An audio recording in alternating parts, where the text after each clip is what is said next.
I assert that people manage knowledge all the time. The creating, accessing, referring to, enhancing of replication and sharing of knowledge is so commonplace and ubiquitous. People don't even realize they're doing it anymore. They don't realize how they could do it better or differently because it's not even part of their knowledge scope. Even though things get done, there are significant gaps in the process if people aren't being aware of the things that they're doing. They're just by rote doing things. By default, we do not notice the nuances of our knowledge work. It's just human nature. This is where KM could be further embedded into our knowledge processes.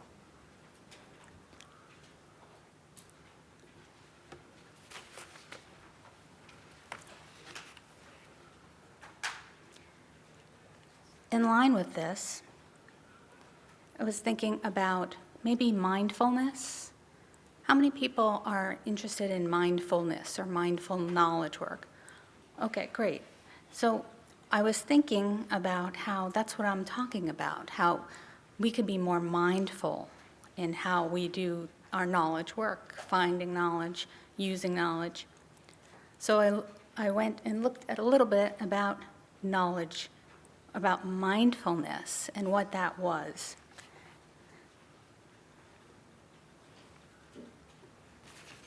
So what I did, I found, excuse me.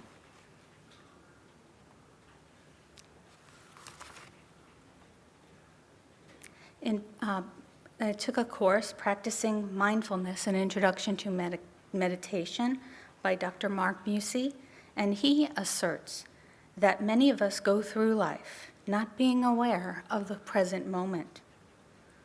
There are so many conflicting thoughts and ideas in our minds that we are unaware of what's going on when we're doing our facilitating, our finding, and using the knowledge that we need to do our work. He calls this mindlessness.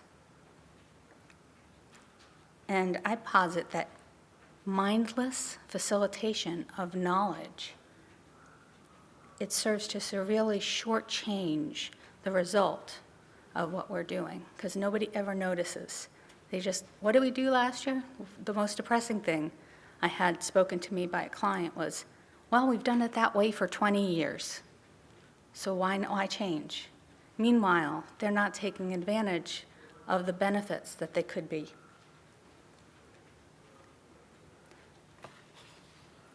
Since meditation is not something people can really do at work, you can reprogram your mind to be more mindful of what you're doing and what thought processes you're using. So I'm asserting mindful knowledge facilitation. And I found this image because I was thinking there's so many things that you have at your disposal, and they're all different. So it's important to note that.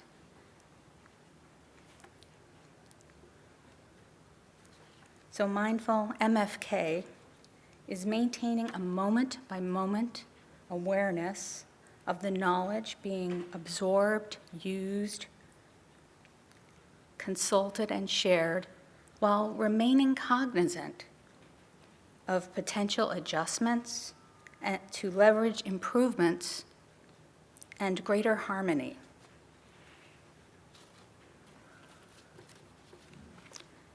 So I have a call to action for you. Individuals should try to be more mindful of what they're doing when they're thinking about accessing these kinds of things. That involves disregarding preconceptions, I'm sorry, anybody hear this preconception? We'll use anything except SharePoint. They put themselves in a box immediately. Also, practicing alternative exploration, building in a couple of extra moments to stop and think, could there be a better or different way of handling this, of finding the resources that I'm going to use? There's also noticing the better result. If something worked, well, now you write it down. As well as recognition. That's a very important thing to be noting, especially if you try something different.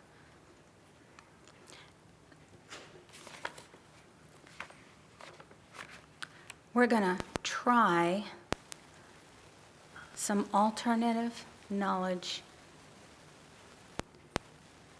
alternative exploration right now. So I'd like everybody to take a minute, think about a task that you do in your current job, and think what you do to facilitate knowledge to complete that job. Who do you call? What area? What knowledge base do you consult? Can you think about that? Something that you've done for years, maybe. And think about, what if you did it differently? Went to a different resource for that knowledge. Is everybody with me? It's a hard lift sometimes, because I'm asking you to take an extra moment to think about what you're doing.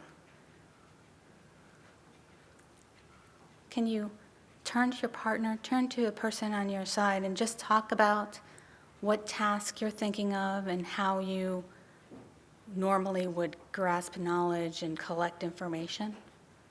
Just for 1 minute, and see if you can share that perception of being more mindful.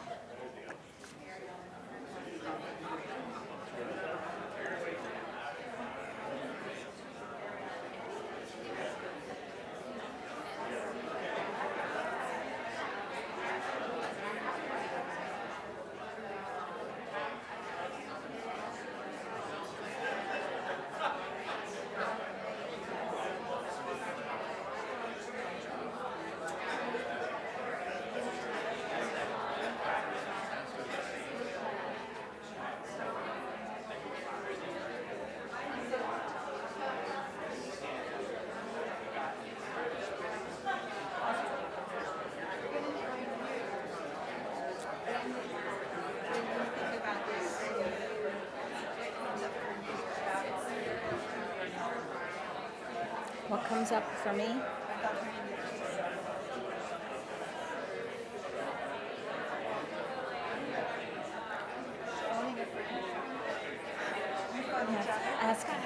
Ask the audience. Right. Well, I'm also in a place where I don't know everything, and I don't have the norms really established, so I'm kind of in that place by default, because I just started my job a month ago. So that kind of leaves you, it's like, well, I guess I'll see what everybody says.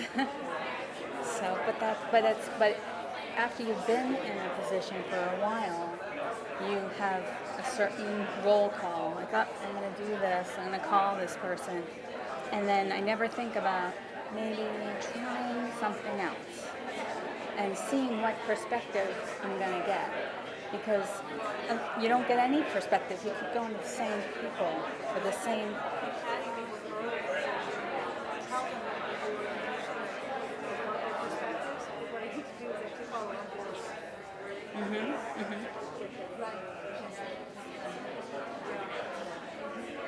Like, yes, thank you for saying, hey, how do you do? Thank you.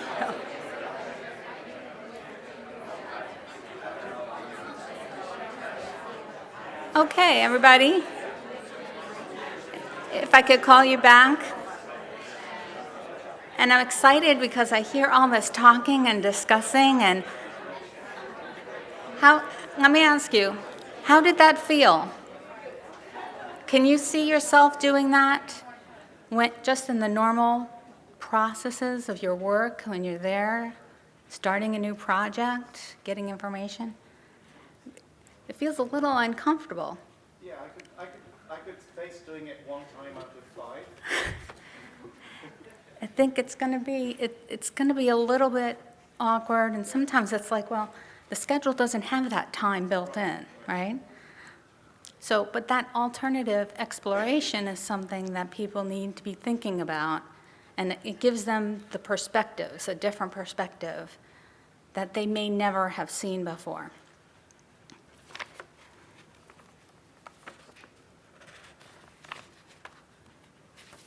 Okay. Well, I'm sorry, technical difficulties.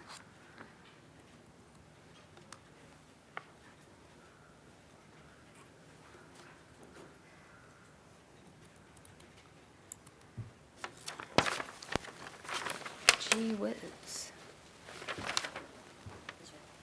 Next slide. Yeah. I must have done something. Well, I always blame the technology myself. Let's try it. The IT guys are only here when we don't have problems. There we go. Okay. Let's see.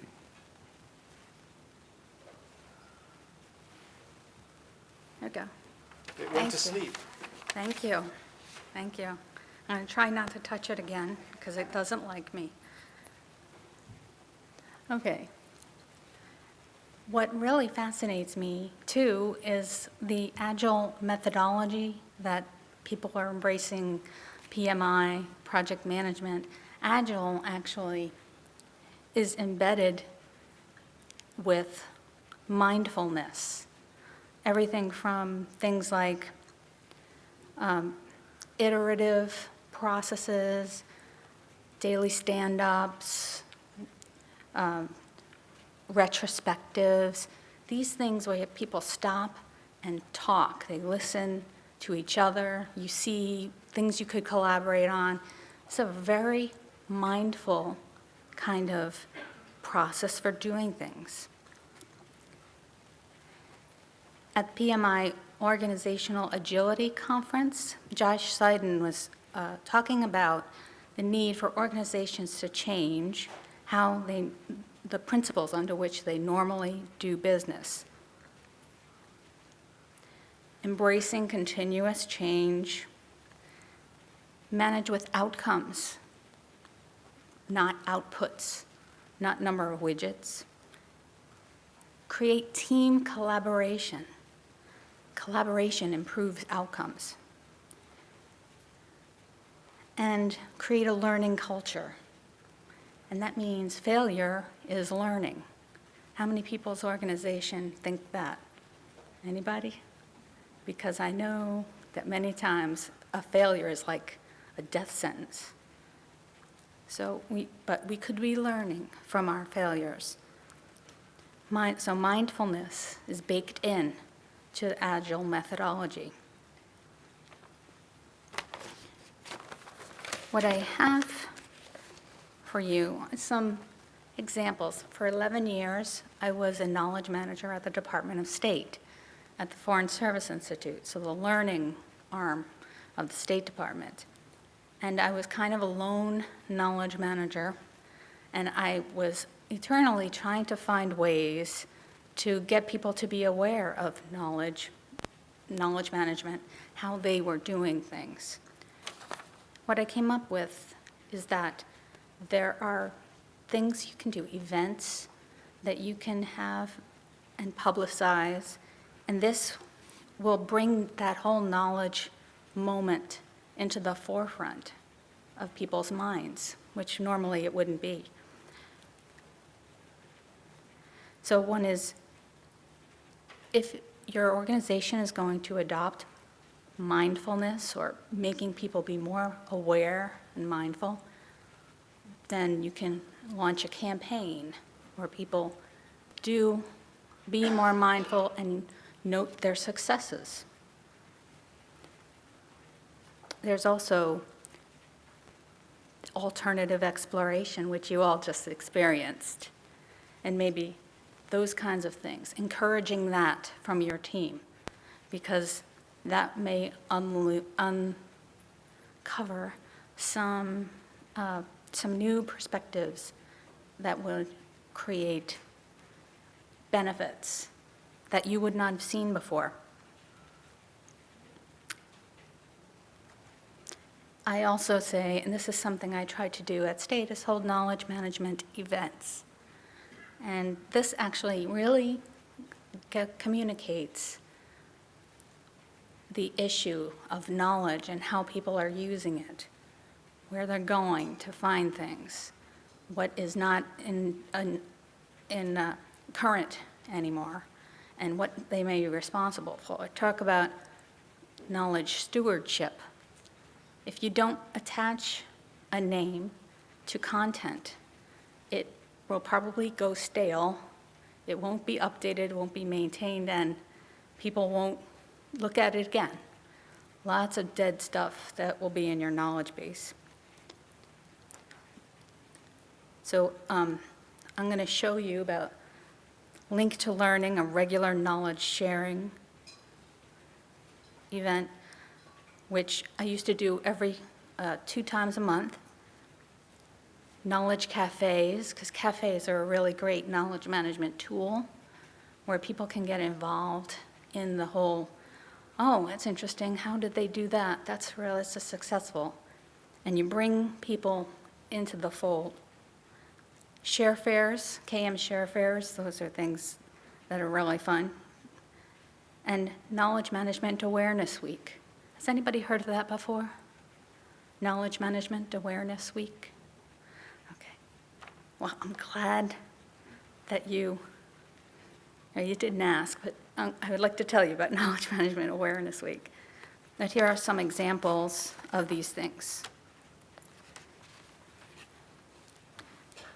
Link to Learning started off as a weekly lunch and learn. State Department in 2009 was getting used to SharePoint, which basically just was given to everybody. Here you go. And as you can imagine, people were, we got to use it. The training filled up. People didn't know what to do. So we started doing a weekly lunch and learn about SharePoint and how you could use it better. And this grew into a twice-a-month Adobe Connect webinar, where I had people from all over the world calling in. Now, I used to tell my family at dinner, I'd be like, I can't believe I had people from Colombia, and they're like so excited, because I had this possible engagement of people who are around the planet who were calling in to my webinar. And that I thought was really, really cool and powerful. So that was a great initiative. People got used to sharing knowledge. This I had the benefit of leadership buy-in. The dean of the School of Professional and Area Studies, which I was the knowledge manager for that school, they had put in their strategy for the year, embrace knowledge management. And I was the knowledge manager. So we had knowledge management days, which we had a working group to try and determine what that was meant. Granted, not everybody knows what knowledge management is. So one of the things I suggested was a cafe. Knowledge cafes are a wonderful tool because they'll involve multiple tables where participants can sit down. The table has a different topic led by a leader and talking about what it is, KM topic, and then attendees discussed it for a few minutes. And after 15 or 20 minutes, the attendees got up, moved to another table. Suddenly, what was happening was you get networking, people discuss, and because it's at a small group, if you're introverted and you don't like to talk in front of a big group of people, you have your opportunity to be heard. It's a wonderful tool. So we decided to use that model for knowledge management days. And they were great success, wonderful. ShareFair. I love these because you can invite people from all over the agency or organization, because people are doing KM all over, and they're doing a good job here, at this point, they're doing it better, they're improving, and this is where they can get recognition, and you can find out about it. So you have a group, a large room with tables, and each table is staffed by those people who are doing it, and that raises visibility of that knowledge. Knowledge Management Awareness Week. I'm partial to this because I helped develop it. The idea was developed at a federal knowledge management community meeting. Someone had said, "Well, we need a knowledge management week." And it's like, people were like, "Oh no, we can't go anywhere for a week, and it'll be a big expense, we don't have money." Well, this can be as little or as simple as an email sent out to your organization. This is Knowledge Management Awareness Week. We created this beautiful image, and when I implemented this at FSI, I would put that image into my signature in my email. And I then would create, like each day would have a theme, a knowledge management theme, which I would then send out a communication. I would like to have sent it out agency-wide, but at the time I was not in a position to do that. But I did send it out bureau, to the entire bureau of the Foreign Service Institute. And I tried to make it as fun as possible, these communications.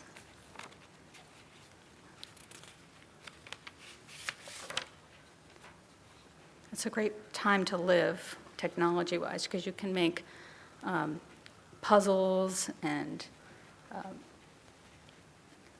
ask people to read things and create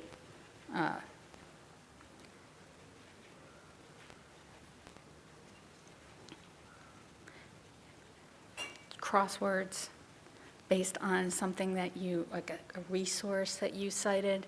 So if people read the resource, then they get all the answers right. So it became one of those things, and every day of Knowledge Management Awareness Week, I created this communication with puzzles and quotes and things, and I sent them out each day. So just doing those things, it was some time. But I had time to do it, but not much.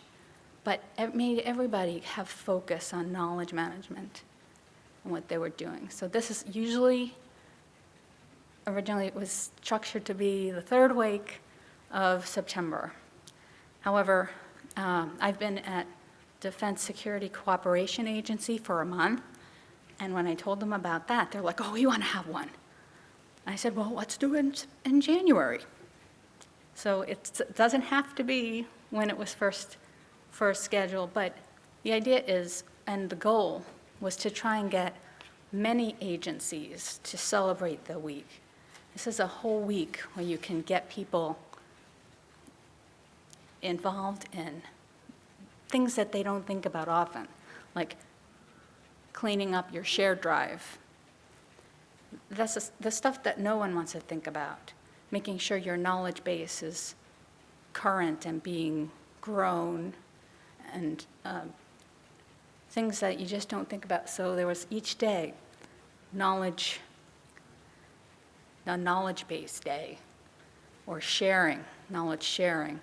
And at State Department, the word sharing is a dirty word because it's a need-to-know organization. So I had to get people past that.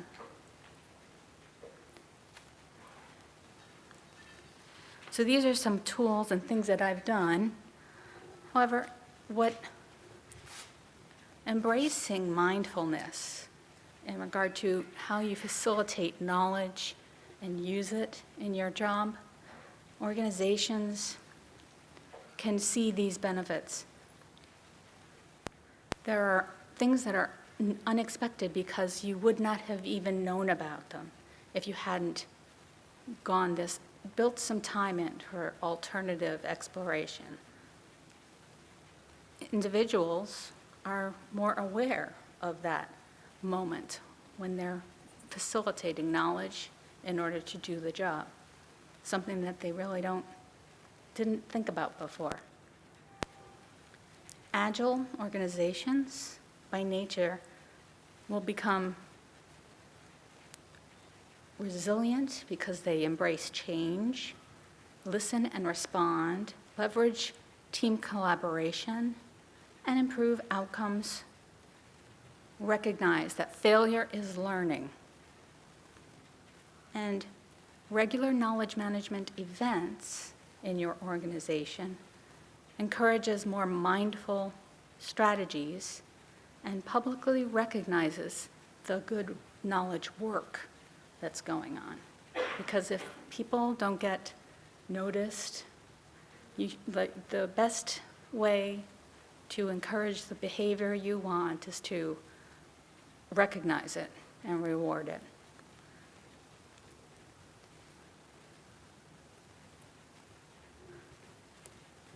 Thank you for your attention. I appreciate it.